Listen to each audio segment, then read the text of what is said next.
Sunday and I'm a Baptist preacher, make a little bit more noise. Hello,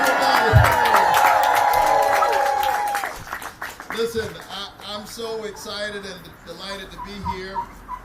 And we are on the precipice of something very special here in Georgia.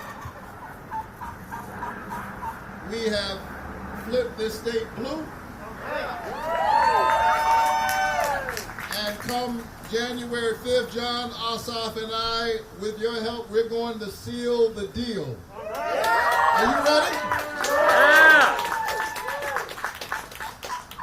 It's wonderful to be here. I want to thank Andrew Yang for coming to be with us here in Georgia.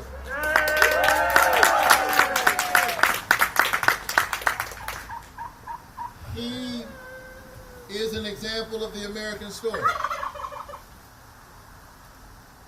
And our gathering here today is so important because there are forces at work in our country trying their hardest to divide us. But I know that you know that the way we rise is we rise together.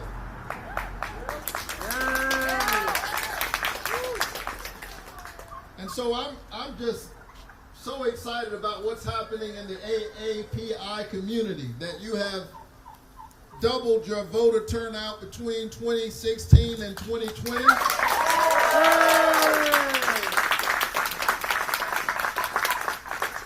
You are standing up, exercising that sacred democratic right, the right to vote, because your vote is your voice and your voice is your human dignity. And now we're going to translate that newfound power into fruit come January 5th. Not only turn this state blue, but more importantly, lift up the concerns of ordinary Georgians. I think that the wealthy and the well-connected have no shortage of representation in Washington. They are not suffering for lack of representation, but it's ordinary people. It's the people who we call essential workers, but we're not paying them an essential wage. Ordinary people. It's the people who work every day because they have heart, but they don't have health care. And if it were left up to my opponent, Kelly Loeffler, we would leave 1.8 million Georgians with pre-existing conditions uncovered. She thinks that's a good idea. I think that's a terrible idea. Terrible. Health diagnosis should not change the complete financial outlook for a family. And so we've got to come to this moment with a kind of clear-eyed vision that centers the concerns of ordinary people and of our small businesses. My dad was a veteran. Yeah. I don't know if y'all heard some of the nonsense they're trying to make up. But my dad was a veteran and a pastor and a small businessman. He pastored a church, Andrew, but he spent most of his days picking up old junk cars and loading them on the back of a rig that he engineered himself. I don't know how he did it. He didn't have an engineering degree. But he was very creative and very smart. He'd load these cars back on the back of that truck, one on top of the other, and he'd take them to Chatham Steel down in Savannah, where I'm from, and that's how he took care of his family, small businessman. As we say in my church, making a way out of nowhere.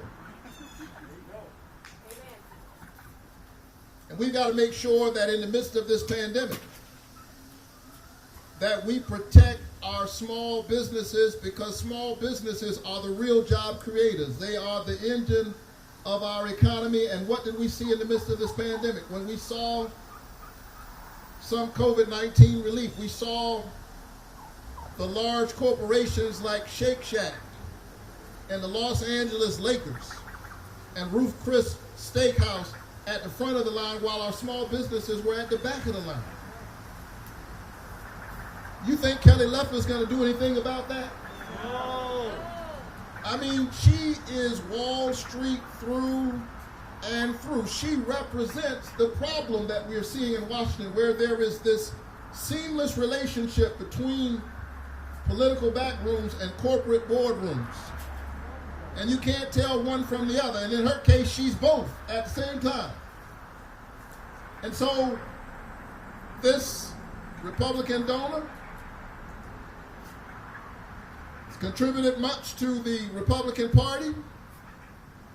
She made a $100,000 contribution just 2 weeks before applying for this Senate seat.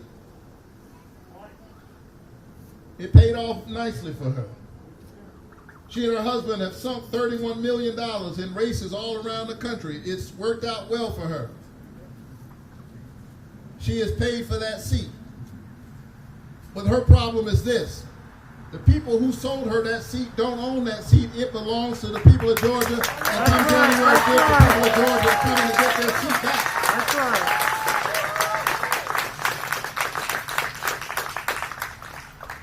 And so we won't be distracted by the noise. We know that we are tied together. And that's why when Stacey Abrams came to me several years ago and said, I'm starting something called the New Georgia Project, and I'm wondering if you'll work with me, I raised my hand. Of course I'll work with you. And we've registered hundreds of thousands of new voters in this state. Voters that other folk have ignored. Black voters, brown voters, Asian voters, women. And now they're standing up in this moment. And the whole country is watching as Georgia rises up in the way that Georgia does in this defining moment in American history. And so we've got